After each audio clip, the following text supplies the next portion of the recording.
welcome to the Catholic Forge, a conversational podcast where we gather to explore our Catholic faith and discuss how it forms our lives. All are welcome to join in this conversation and journey. Thank you for listening.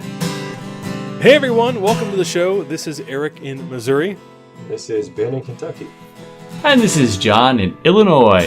And today with me we have some guests. We have Michael and Joseph. Welcome, Michael and Joseph, who have been summoned to the Forge for this fantastic topic, the video games. Now, it's my understanding... Well, I'm sorry. Hold on. I'm sorry, John. I'm sorry. I was getting ahead of myself once again because I'm so anxious to talk about the video games. But we forgot we have an important question to ask these young wards of yours. Please interrogate them on the podcast. Yes. So we have a question we'd like to ask everybody. If you had a superhero power, one superhero power, what superhero power would that be? Joseph, why don't you tell us what the superpower you would have? I'd probably have the ability to fly. That's a good power. Michael, what power would you have? Sucking up things. Sucking up things, huh? Like Kirby? Yes. Like yes, a vacuum. you know Kirby! Exactly like Kirby. That is how he eats his dinner. He just opens his mouth and inhales. I'm a really good fan of Kirby! So, how would you fight crime with this power? I would suck them up and spin them back out. Oh, and they would be like knocked Kirby. out or something like that. Yeah. Well, there is at least one good answer. All right, well, let's get to it.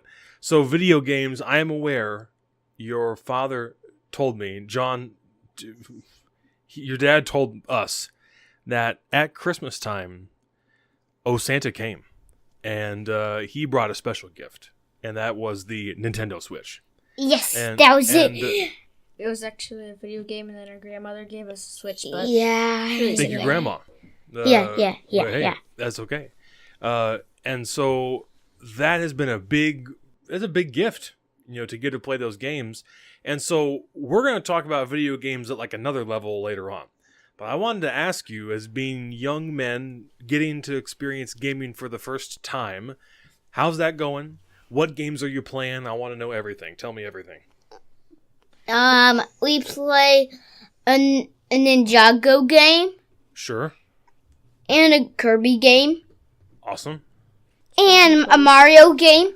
Which Mario game? Mario Odyssey. Which is wonderful. Sure. Okay. And Minecraft on the Nintendo Switch. Uh-huh. And what about your favorite game? My favorite Nintendo Switch game. Yes. Kirby! Obviously inspiring your choice. Yes, okay. So, Joe, what is your favorite Nintendo Switch game? Or video game in general? It doesn't have to be on the Switch, but I'm guessing it will be. Tell me. I like Minecraft. I like Zelda. I like Mario Brothers. I like pretty much any Nintendo game. You guys also play the Wii, too. That's actually where our video gaming began, was on Grandma's Wii. On Lego Star Wars, that very game. Lego Star Wars was our very first game, that's right. I remember I used to be scared to fight the Rain Corps. I actually remember that. There were tears when we had to fight the Rain Corps, that's right. Yeah, until Sophia taught me. Yeah, not to be scared. That's awesome. Zelda Breath of the Wild, is that the one you mean? No, I played we haven't played that one yet. But I've played the first, the original Zelda on the Nintendo's, the NES system. I pulled out my old system, and we were able to get it to work. And we played it, and we just left it running because the little battery that's on there that saves had gone. But we just kept we turned the TV off and left the Nintendo run for a week or two straight. Nice, that's awesome. Yeah, and we actually finished Zelda. Yeah. That is a considerable feat. How often do you play games? Very often. Yeah, during the summer we probably play most days, but during the school year, there's only one day that we can play on. What day is that? Sunday. On Sundays. Michael Okay. loves Sundays. Yeah, so during the school year we have it. We began, I think it was during Lent, a little bit before then, and it turned out to be such a positive effect on behavior that we play on Sunday. We look forward to Sunday all week long. Well, sure. Absolutely. Yeah. I look forward to it for 2 reasons: weekends and video games. Absolutely. Those are 2 good reasons. Ben, do you have any questions for these young Padawans here?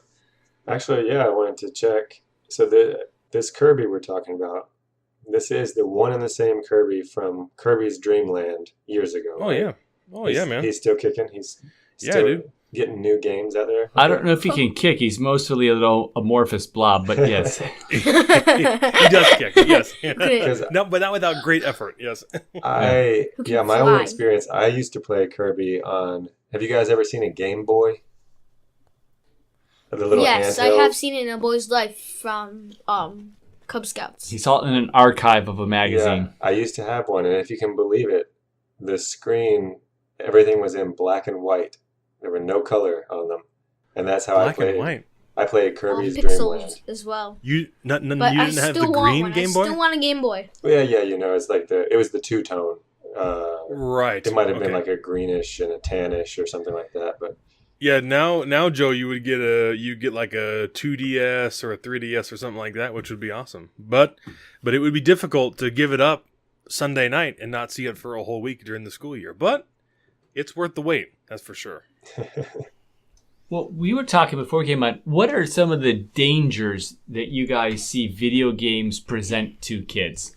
Michael, what did you say? You said that something... Charlie and the Chocolate Factory.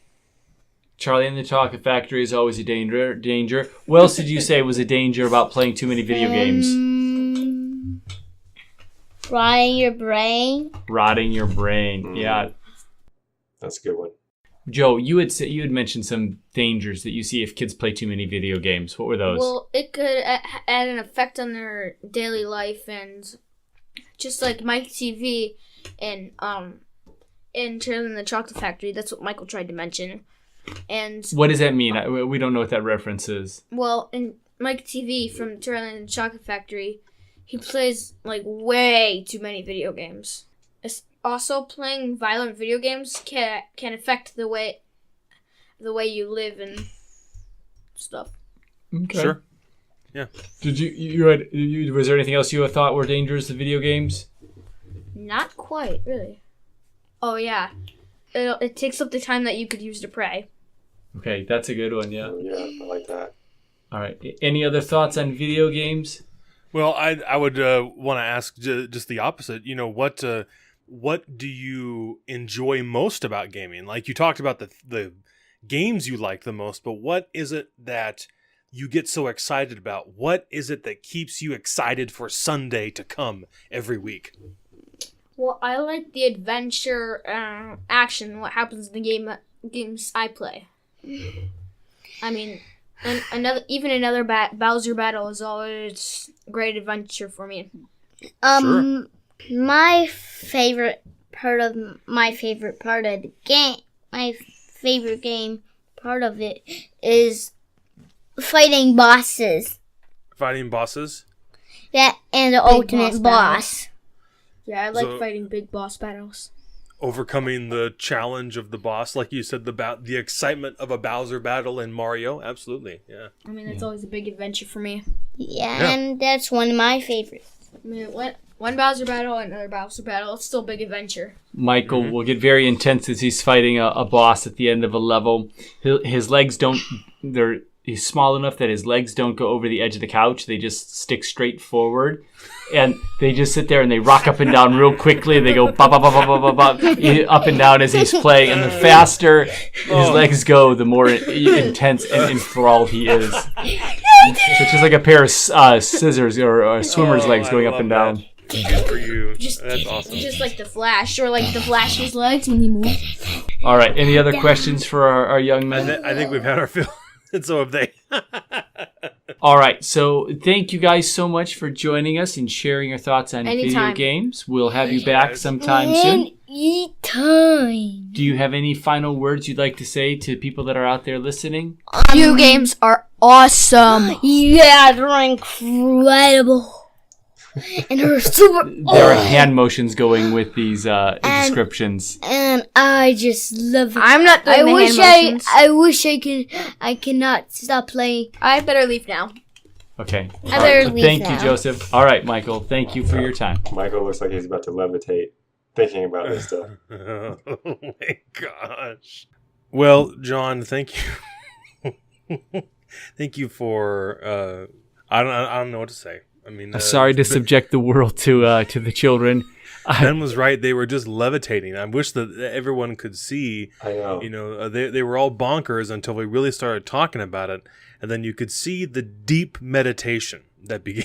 The visual added so much to it. Right. It's curious too. When we first started playing, we set up the parameters only playing on Sunday. And it was hard in the beginning for Joe. And then after a while, he actually appreciated that. He kind of liked the idea that there was that waiting.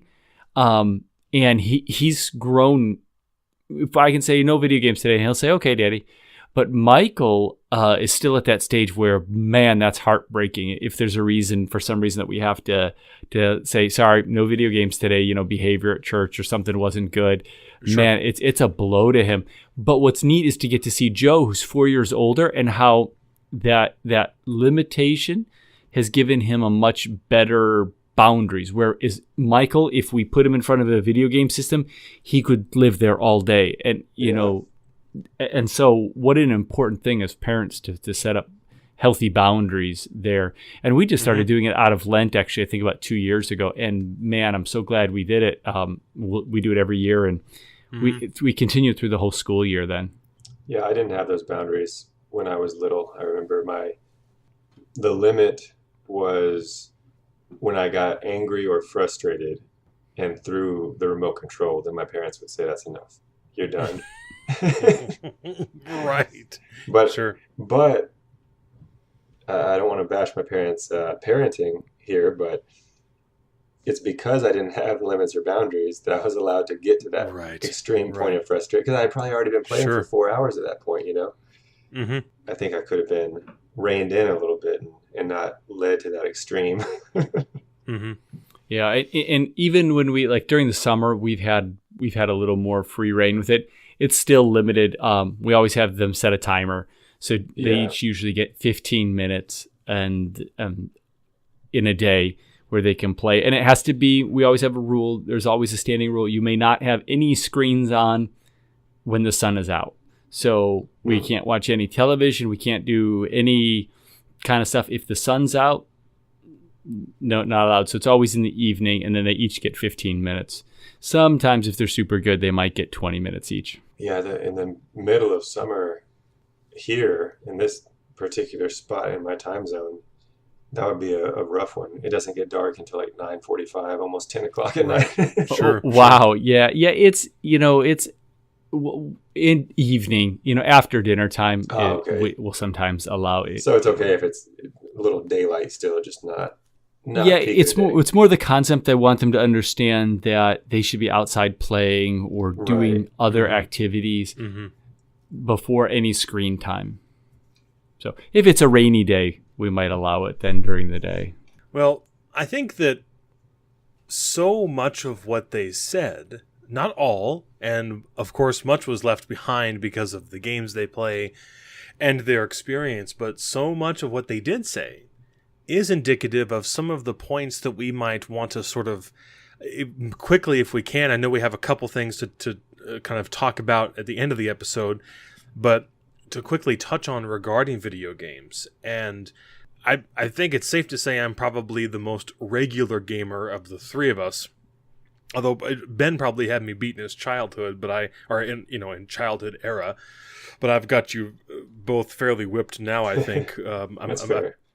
now that Michael can play, I've been replaced. Joe and I used to play on the Wii Mario Galaxy all the time together. Yeah. And now that Michael's able to play, it's I don't need you anymore, Daddy. I'm looking forward to the time when I can start to introduce Hannah to it. She'll sometimes watch me play a game, or if there's like a mechanic in a game that's like non-violent or whatever. Like, for example, I won't go deep into it, but in Assassin's Creed Origins, you play as Bayek. Isn't that an anti-Catholic game where the church is some conspiracy and evil? In the first game, yes, but it's just wonderful. At least they're talking about the church in the game. There we go. It doesn't matter what they're saying as long as they're mentioning the church. No, it's like the Da Vinci Code, which is I was just going to bring up the Da Vinci Code. There's no bad press, right?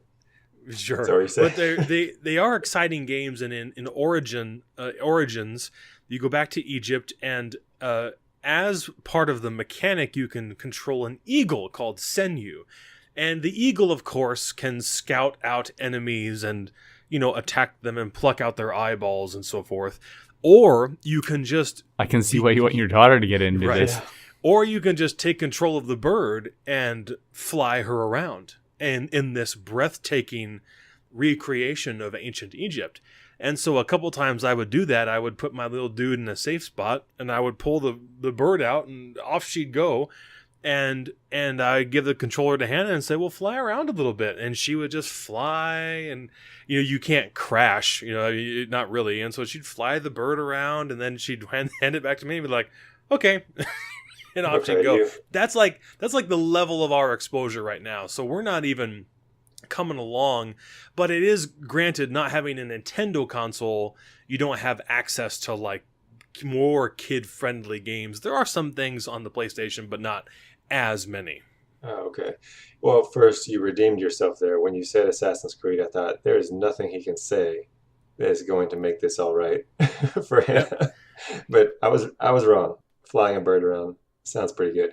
Just totally non-violent, and she'd just be like, look at the clouds. Yep, there they are out there. They render so beautifully. And so, second, I've learned something already. I didn't realize that. I never had a PlayStation. And I didn't realize that there weren't as many kid-geared games. I should have realized it, because every time I hear someone talking about PlayStation, it's usually the much older, even you might say adult games that I'm hearing them talk about. Yeah. Right. The original PlayStation, we had a PlayStation and a Nintendo when I was growing up. And the original PlayStation had more kid games, but I think it kind of more matured with that same group and ended up having more adult video games. And that's where my video gaming really kind of stopped is, I did it, maybe played games up into junior high school, but not much. By high school, I kind of became bored with most of them. That was like the craze was Mortal Kombat and Doom and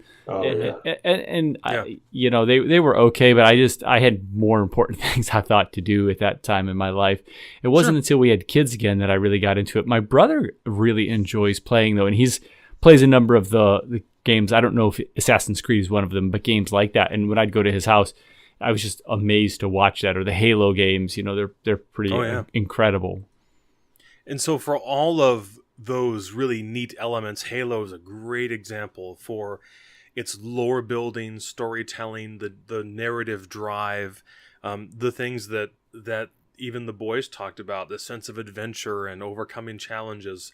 For all of that, and for the very legitimate art form that video games, just unbelievable works of art. Hundreds and hundreds of people work, well, it depends on the game and whatever it is, but they can work 3 to 6 years on a game.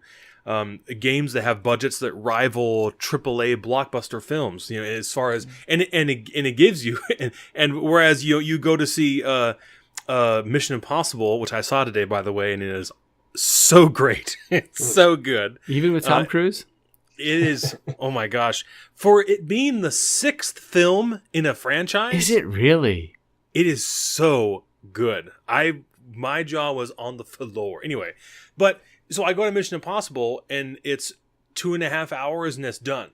But $60 in a AAA game can give you 200 hours of time. So just a different way Absolutely. to access the experience. And yet, with all of that said, all the good press, all the glowing ideas and experiences, there is a remarkable level of danger at a lot of different levels in video gaming. And I think that's, well, certainly what Joe started to hint at, not just in the use of time, but how, he said it as simply as could be.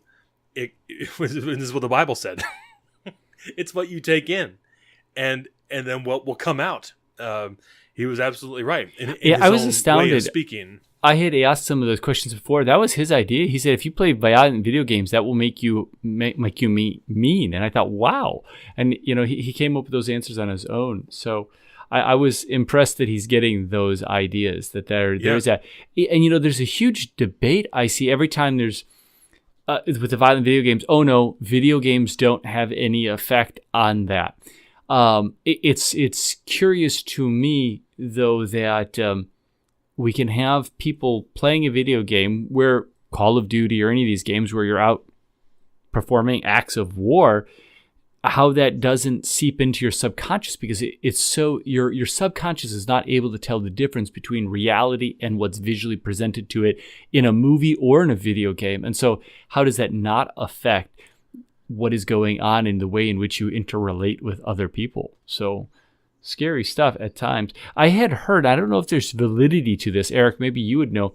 I'd heard that some of them were, the video games were actually really developed early on by the army.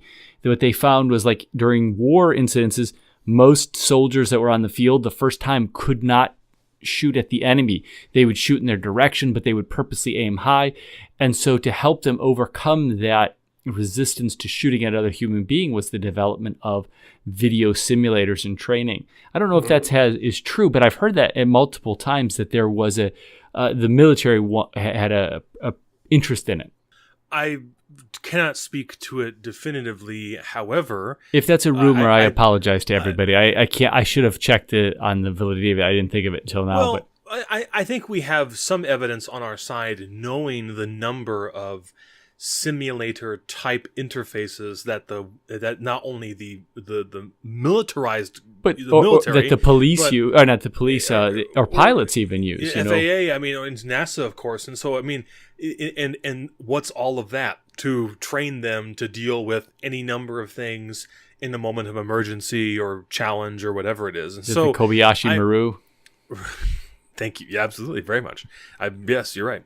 And so I would say that there's probably some credence there, but I don't have like an article ready to say, yes, you're definitely right, or no, you're definitely wrong. Ben and I were throwing some emails back and forth, and Ben, we kind of got into this a little bit, the addictive nature of the video game. What did you find, or what was your pondering there? Well, I just noticed kind of anecdotally, because I don't play now, being not having kids old enough to play, and I'm kind of, my story is kind of similar to John's, as far as kind of weaning off of it, so to speak, around high school. But the people, we had lives. I'm not saying that. Just I really, guitar took over for me once I picked up guitar. Then that was I was a lot of the side effect is still the same. Hold up in a bedroom by yourself practicing something, but it was guitar instead of video games. Yeah. Sure. So something you keep only to yourself, right? Sure. Yeah. But so now the people in my immediate circle that I know who play heavily, I just notice definitely some addictive qualities there. And honestly, for those listening and for you, I'm not even pointing this finger at you, Eric, because as listeners know, we live in different states. It's not like I'm not in your life on a daily basis where I even can necessarily see how much you do or don't play or what your habits are like. But I'm talking about like some coworkers and stuff, like, and there's the language that they use, and when they're talking about, I'm like, it seems, and I can just put it up against my own addictions in my life that just don't happen to be video games. And I'm like, this kind of seems like the language of addiction going on here. Yeah. Okay. Of like, well, I heard, I was in my front yard the other day, and there's this group of guys that moved in across the street that somebody put the house up for rent, and now about 5 or 6 guys live in it together. Real manly men. They all drive extended cabs, super diesel trucks with trailers pulling behind them and all this, steel-toed boots. Okay. Yeah, the works. Sure. So the boots, okay. The last guys on earth that I would expect to have heard this sentence from. But I'm trying to get my weed eater working. So I'm sitting in the front yard, and this guy pulls up and gets out of his truck, and he's on his cell phone talking to somebody, and he's like, this is the first thing I hear. He gets out of his truck and he says, "Oh, I cannot live without my video games. No, seriously. I cannot function in life without video games." And I mean, there's this big burly guy, like I said, clearly some kind of like blue collar construction, landscaping, something like that, type of work. And I just laughed at and he's probably late 20s, early 30s. And just like the nature of that sentence, and then he clarified, he said, "No, seriously." Yeah, that's You're incredible. making a bad name. The World Health Organization has declared a video game disorder that you can get from playing too many video games, where you become addicted. But the World Health Organization has recognized it as an addiction or a disorder, I think is what they have. Yeah. But so, and I'm not judging this guy in particular. The thought did go through my head, and I would think the same thing whether it was binge drinking or just eating pizza all day long or whatever. I thought, well, that's what you get in a house full of guys with nobody to. They don't have any voice of reason in that house. They don't have maybe a sensible woman to set some boundaries and give them a little direction. Sure. I think there are several addictive principles to it too. Like I'll even find myself when we got our Wii. The Hobbit came out and I saw that, or it was Lord of the Rings. I was like, oh my goodness, there's a video game I might actually want to play. Because I'd been playing Lego Star Wars with Joe, so I saw it on, I think, Amazon for $14, so I got it. And I'm playing it, and one night I was up, it was Christmas break. I bought it for myself for Christmas, and Cecilia came downstairs and she's like, "What are you doing?" I'm like, "I'm playing Lord of the Rings." We're both Lord of the Rings fans. I thought she would understand this. And she's like, "Come to bed now." I'm like, "What?" And it was like 3 a.m. Oh, wow. I had totally gotten lost in this story. And so like you're getting involved in this. There's the challenge element, which of course we heard Joe say. But now with the being able to interface with other people while you're playing, there's a community. I know several people at the church that it's their outlet. That when they get on, they put that headset on, they're talking to somebody in Germany or another country that is like they talk about their life issues. They're playing, it's a way for some people to connect. And so there's all different elements there, that from the story to just the adrenaline to the community that can be addictive, or elements that suck us in. Eric, what would you say? That's a good point. Let me jump in real quick because I want to hear your answer on that. See, this is a brand new element for me from the days when I used to play video games. This is a brand new element. There was no internet. When I was playing video games heavily, there was no internet. So it was literally you in your room. If you had a friend over, you could maybe play 2-player, and that was it. Right. So Eric, I'm definitely interested to hear, because I mean you do this now. I assume you play with online communities and stuff. So there's probably some good in that too, but yeah, take it away. My online play was limited until recently, when I finally caved in, and bought a game called Overwatch. Now, this game it's a masterpiece, and for what it is, it's just a simple first-person shooter. They call it a hero combat game. Not bloody, but still violent. But it's played online or locally, and so I'm involved with this community of gamers, and we play almost every day. Sometimes I jump on literally for 15 minutes, and that's it. Sometimes I'll play for 5 hours. I'll start at 11 and quit about 4. It just depends on the day or what I want to do or what I want to accomplish. And so the obvious downsides, is that the games keep me up until 4 a.m., right? And just like you described, Ben, after you're at it for that long, like anything else, if you sit at your computer at work for 4 hours and don't stand up, then you're liable to throw the monitor across the room too. Oh, yeah. And so, but of course you're getting frustrated, you start losing, which makes you just lose more because you're more frustrated and you're not paying attention to the game. So all of those things I think are self-evident, right? And yet, somewhat along the lines of what John said, I have found it to be a remarkable opportunity to reach beyond my social circle and interact with people that I might never have spoken to. Even the other day, I was talking to a gentleman and he asked me what I did. And I said, well, I work for the church, And sure enough, he began to describe to me that his wife was a faithful church attendee, but that he had fallen away because of some philosophical disagreements with the established organization of Christianity and that kind of thing. I think he meant orthodoxy, but he described it in a different way. And I had a chance to respond a little bit, a conversation that we probably never would have had. I mean, that I never would have even known about this man if it had not been for us playing Overwatch together. I'm also thinking something along the lines of, Ben, what you said earlier, when we were talking about the addictive nature. And indeed, there is sort of the legalized stimulants, right? Like in cigarettes and all that business. That does occur in video games. And these game developers are not dummies. They will build the game to keep you in for as long as possible. And I remember reading an article several years ago about, in Call of Duty games, for example, when you successfully hit another player or an enemy with a bullet, it creates what is called a hit marker. And it just tells you, oh, you hit them. You didn't kill them, but you hit them. So you're shooting in the right direction or whatever it is you're doing. And the article went into detail about how much time it took the sound design people to figure out which hit marker sound was going to work the best, so that when you successfully land a shot or a one-shot kill or you confirm a kill, they want this particular sound to ring out in your headset to keep you locked in and excited.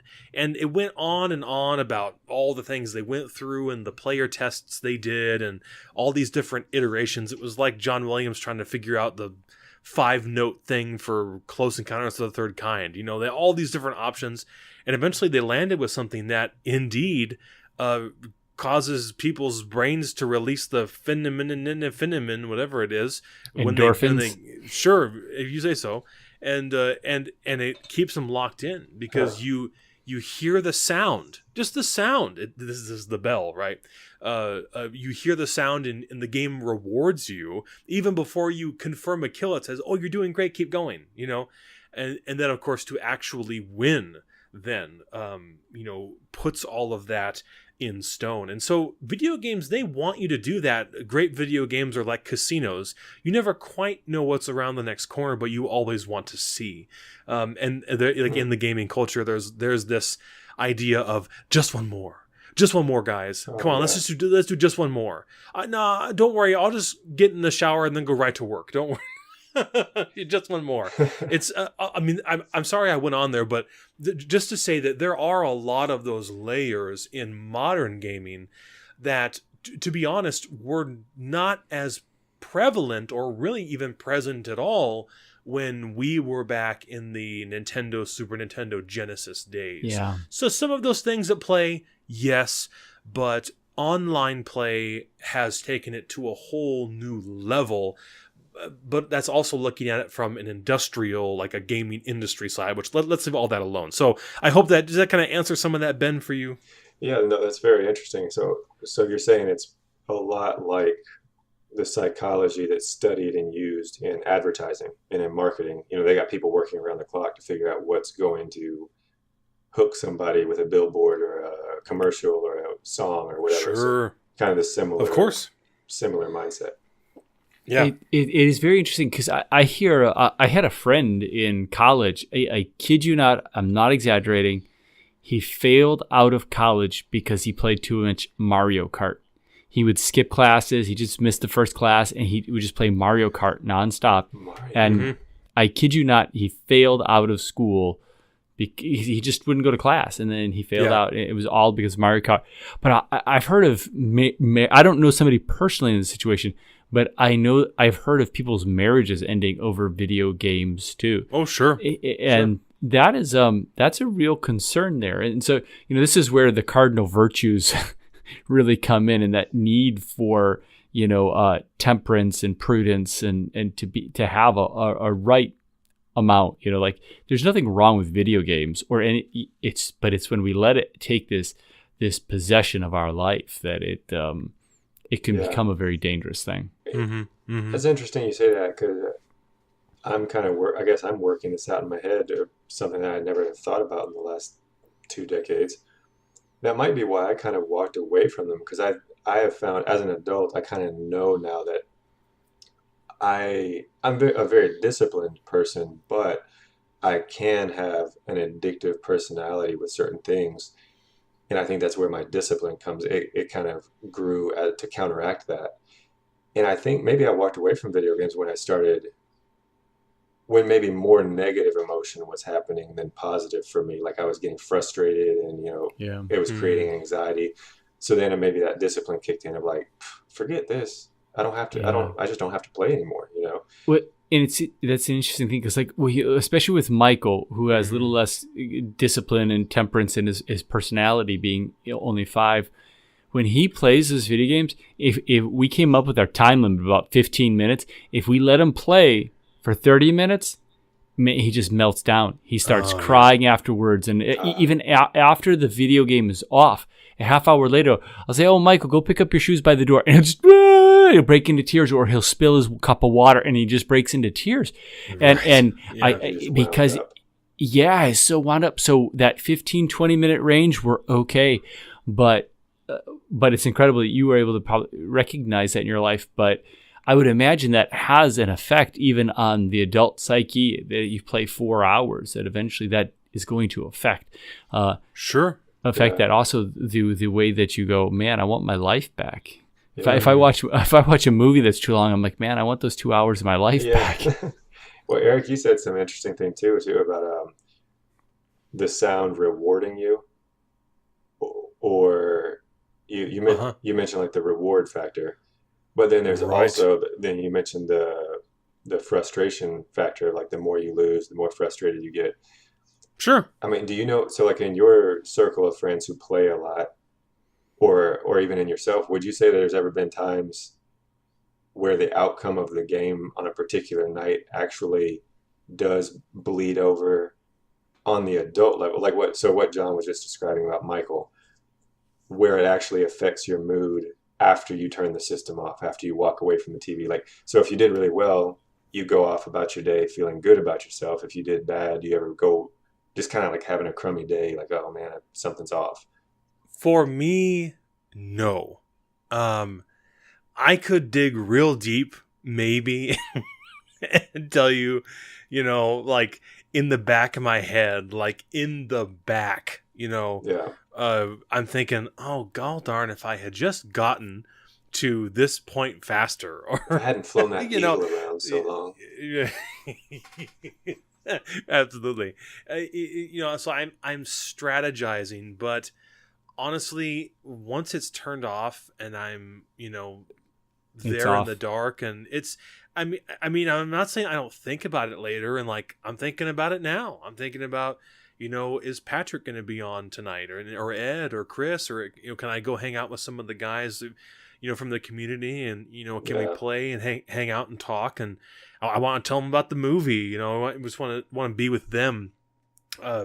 It's really great when we win and we can talk about it the next day like we're conquering heroes or something. But or if we lose, then we're like, hey man, what you did there was really great, but we need to think about tightening this up next time. So I, personally speaking, no, That being said, I do know people and have been in this situation where it does carry over, where something goes wrong or an accident is made or a mistake is made that frustrates someone who is more emotionally invested.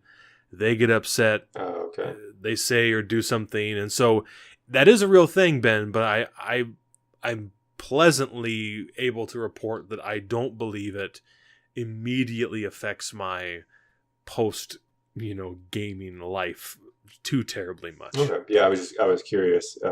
Like I said, just if you had seen it even in other people that having an effect or not. Yeah. Hey everyone, this is Eric in the studio. I'm editing the podcast right now, and just to give you a sense of what happened here technically, John's computer ran out of memory at this point during the recording. Now, when we were recording, we thought that Audacity was still capturing what he was saying. It turns out it was not. And so if we would have gone on, it would have been Ben and I talking, kind of interspersed with these long periods of silence where John was speaking. And so we're going to jump ahead to where we start to read and reflect on the message left by Greg on one of our YouTube videos. But even then, while we were talking, you still, for whatever reason, we thought it was working, but Audacity, our recording software, was not recording John. And so I've edited it all together as well as I can, but if it seems like we're kind of jumping around a little bit, you'll understand why. So thanks for your patience. Let's get on to Greg's great message. Thank you. Okay, sorry for that little blackout there. We had some technical issues, but we're back. We're back! And actually very excited to bring this message from our friend Greg, who has been blowing up the YouTube videos. Hey, Greg, how you doing, man? And I've been trying to keep up with him. I'm sorry, Greg, by now, when this video posts, I will have responded to all of your comments. But he left us a considerable message on the True Friendship episode. I'd like to read it, and if we could each kind of briefly speak to some of the things that he offers here. So let me just dive right in. Again, this is from the True Friendship episode, and here's Greg's own words. This is a huge topic for me and something I have been struggling with for 3 years. I have a lot of friends and acquaintances. In fact, my friends call me the mayor because they say I know everyone in my community. Yet, I don't have any deep spiritual friends. Literally, none of my close friends are Christian. They are atheist, agnostic, or just don't care. I used to be an atheist before returning to Jesus after my mother passed away in 2007. She was an Italian devout Catholic. My friends and I are friends because we used to share common interests, things I really don't care for about anymore, like punk rock, heavy metal, horror movies, and leftist politics. I admit I still watch old and classic horror movies, but mostly out of nostalgia. Also, there are friends who just share the same past. As a result, we talk about the old days and past memories. I like my friends. They're good people. I hate to sound judgmental. However, it would be awesome to have friends who share my deep connection to faith. Furthermore, this applies to dating. My last girlfriend was 27 and did not have any faith except for a new age hippie idea of gods and goddesses along with earth worship and marijuana. I do not smoke or drink. We do not have much in common. Eventually, we just drifted apart. The ladies at the library where I sometimes volunteer try to set me up with women, but none of the women are into religion, serious literature, art, classical music, and the films I like. Again, I hate to sound judgmental and arrogant, which I do not think you are, Greg. I think that you're just sharing you're just sharing right from your guts, man. Thank you.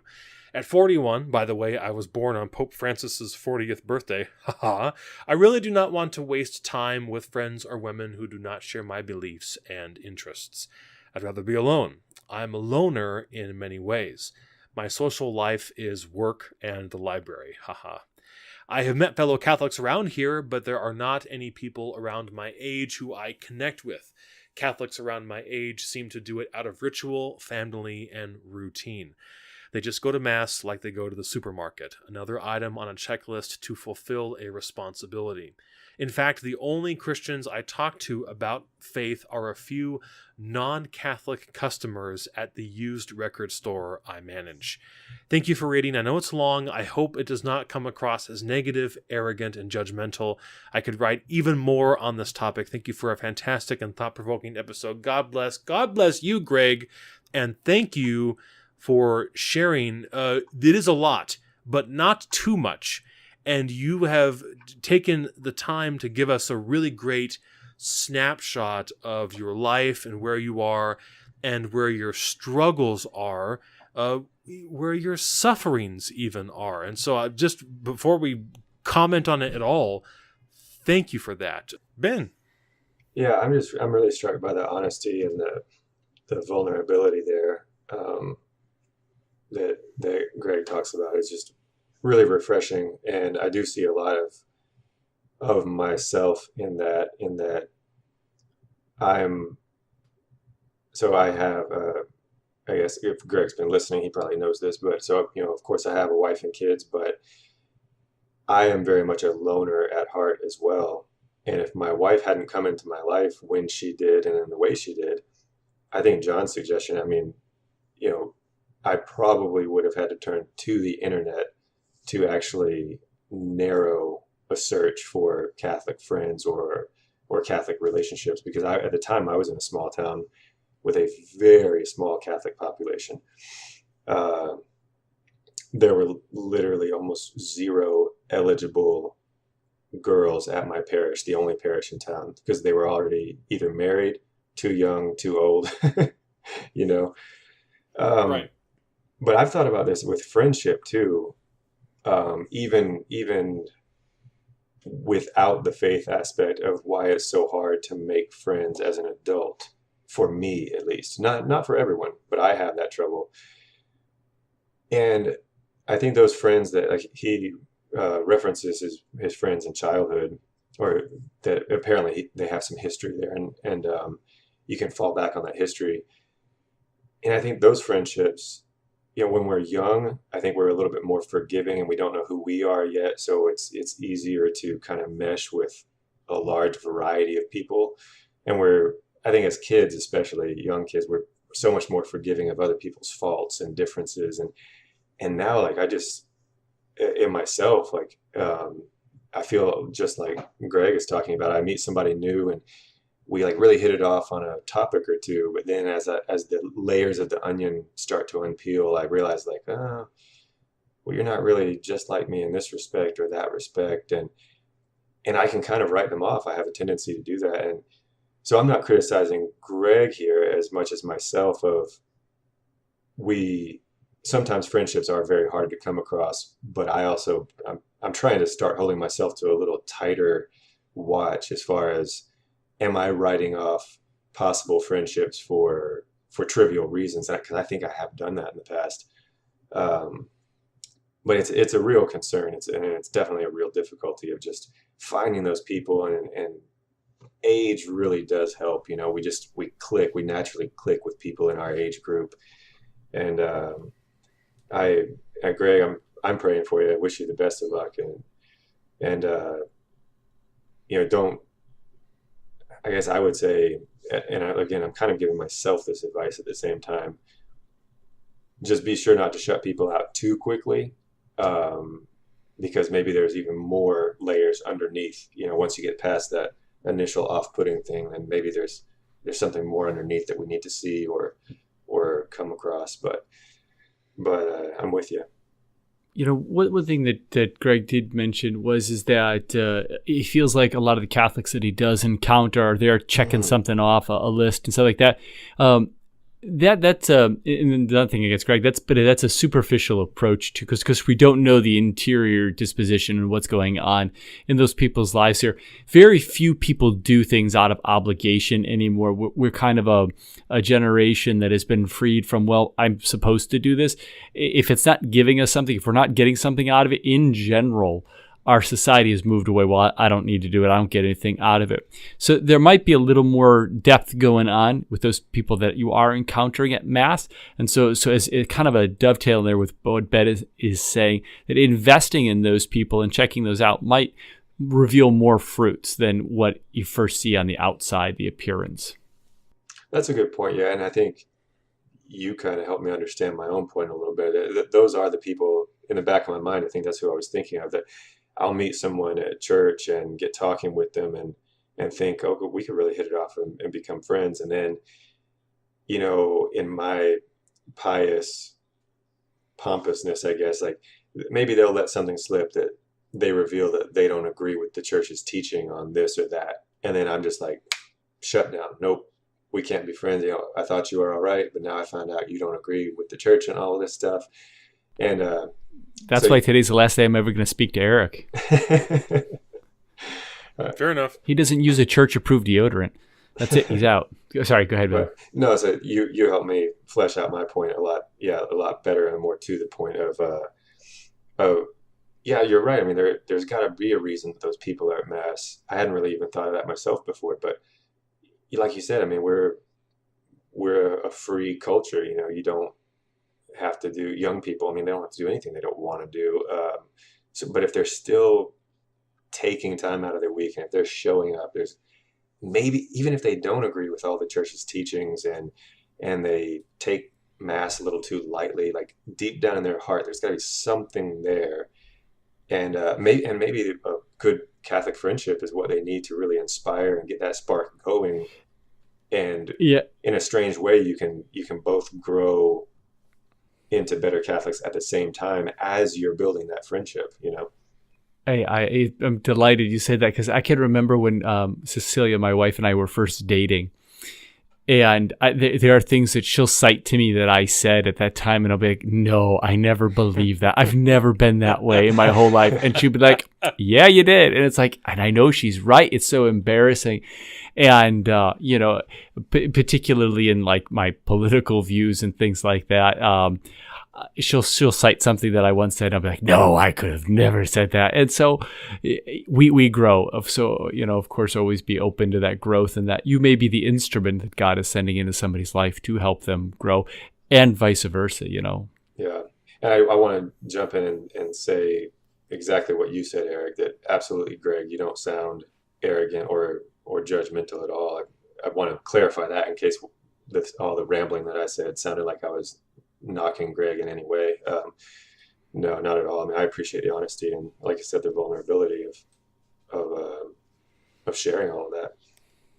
So you see, after all this time, of course, people have written in before, but it's true what we say. You want to continue the conversation, hit us up. And even in the outro, I didn't even say it, but the YouTube comment section is a totally viable place to do that. So thank you, Greg, and we will continue to keep you in prayer, and you'll let us know how it goes as time passes. And yeah, if you're interested in moving to Illinois, I have quite a few young ladies that I'm responsible to help find a husband for too. So. There you go.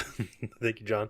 As you continue to invest and investigate in those friendships and relationships, keep us posted, brother. And thank you for just leaving such great responses on so many of the videos. Yes, thank you. I've enjoyed chatting with you there. And before we jump to the outro, Ben, you wanted to have a moment to share some things. Yeah, and this is tough. I haven't even gotten to speak with John. Well, I'll use face-to-face. We'll count Skype as face-to-face here. Sure. Other than just through some emails. But so I just come out with it. I wanted the listeners to kind of have a fair understanding of what's going on and not just disappear. So I refuse to use the word quit. Like me and you, we chatted about that, Eric. I don't like the word quit. It sounds a little too strong. So, but it's pretty strong. Yeah. After a lot of prayer and discernment and thinking, I have decided to step back from my role in the podcast, and to be clear, I want everyone to know it has nothing to do with not enjoying doing the podcast or being dissatisfied with it in any way. It's when we started this, I mean, believe it or not, 2 years ago, we originally kind of dove into it from the the focus of Catholic dads talking about family issues, and that was and kind of still is where the biggest part of my passion lies, is in those topics and those subjects. And the thing is, after 2 years, I got reflecting on it and kind of thinking, I think we've done those topics and we've done them really well. I hope, if I can say that, I hope we've done them really well. Sure. And I've had a lot of fun doing them. But sticking to that dad realm and the family realm, you're going to naturally kind of exhaust. You can always dig a little deeper, I'm sure, but you're going to exhaust the majority of those type of issues and topics. And not that I'm not interested in branching out in different ways, but like I said, my life's changing, my family's growing, my kind of commitments elsewhere are growing as well. So as the plate fills, it's just kind of a natural thing you can let your plate get overloaded, or you can take one thing off the plate. So I wanted to make that very clear, that stepping back from the podcast is not in any way a slam on the podcast, but just to kind of naturally where I am in my life right now, needing to take whatever little thing I can off of my plate to keep it balanced, so to speak. And I'm really interested and looking forward to seeing where you guys take it. I think you've got some good ideas maybe in the pipeline for what the show can do and be. And I don't want to use the word hold back. It's not like I'd be holding you back, but at the same time, with my other commitments and kind of challenges, I don't want to be kind of a chain around your ankles. I want to let you fly free like that eagle in Assassin's Creed. Send you fly. That's right. Fly high. And you won't be permanently gone. We're going to be pulling you back in from time to time, right? Oh yeah, I would appreciate that, and I'd really like that, because that'd be a lot of fun to jump in now and then and still dust the mic off. No, I'm kidding. It won't be dusty. I keep it in a sealed box. I think of the language of Ben's going from being a co-anchor to a contributor, or you could say a correspondent, but a correspondent is typically on the news every night, but a contributor. So he's not on every single episode, but I would expect him on, not with some frequency, like not planned, like X number of episodes, but I still anticipate that he will be around. I think there's no question. Yeah, I hope to be, for sure. And I would appreciate that. Yeah, that you guys being cool with that. And, I mean, I've had a blast. Yeah. I've had a blast doing this. And I mean, kind of in a way, Greg's email ties in well with this, because I mean, when we started this, I met John through doing this podcast. Eric, I think surely we shared this in the beginning. I don't know, but you were kind of the anchor that introduced John and I to each other, and I got to form that new friendship, and all through the experience of doing the podcast, and Eric, got to know you a whole lot better than I even did before, and to tie that in with hope, it's a little more hope in Greg's email. Eric, I think you'd agree. You can't get people that in some ways are more different than you and I. I mean, you're just warming up when I'm ready for bed every night. I mean, you're just ready to get your night going. But in spite of those little differences and difference of interest and stuff, I mean, we've been able to form what I think is a great friendship, and it's It was a really hard choice to make. I was on the fence for a while, and I didn't, because I think, Eric, I explained to you, I didn't want to give it up, but I also didn't see a kind of healthy, balanced way to keep doing it. And I didn't want to stay in that limbo area forever either. So I hope I can definitely be back on, we'll expect you occasionally, and definitely I'm going to stay in touch with the episodes and hear what you guys are doing. And yeah, I'm just glad to have had our next episode. Ben, the new Judas. I'm teasing. No, I think it's a very healthy choice, and I think that that's a very important thing to be able to see in our life. Just because something is good doesn't mean that we should keep doing it. That it has to be producing the correct fruits in our life and continuing to deepen our relationship with God and each other. And if it's not doing that, it's not serving that purpose, then it's becoming a task. And so, you take as much break as you need, and we'll suck you back in as soon as we can. So even if it's just as Eric's as a contributor, or if you want to become an anchor again, your spot's always there. Well, that's good to know. And you're using Michael's Kirby language there. You're that's right. Yeah. Well, and just to be sure, and this is completely true, that aside from me relaying some of this information to John, because John was on vacation and he wasn't able to get to his email readily to kind of read up on what Ben had shared, John and I have not talked about it at length. We do not intend any drastic departures from the norm. We are not going to replace Ben, at least not immediately. Honest to God, we have not discussed it for 1 minute. And so if anyone's out there thinking, "Oh, who's it going to be?" Michael's going to move into his spot. So I'll accept that. You start getting resumes just flooding in. And for the record, I give my blessing to that. There are no hurt feelings or no offense on my end. If you guys ever need a third full-time person to round it out again, but that will be part of our discernment.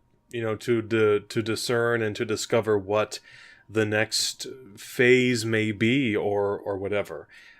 Certainly, I think that John and I would just very loosely, and kind of quickly say that we have discussed the possibility of some additional avenues of the podcast, but this here, what you're listening to, if you're still with it, and thank you for listening, is still the heartbeat of the Catholic Forge. That is this conversational podcast. The conversational where we challenge each other and in the community of people that are listening and writing in to live for Christ and to be formed into something greater than we are among ourselves. So it's the heart of the Forge. Well, and thank you, Ben, for saying yes in the first place. All that. Yeah.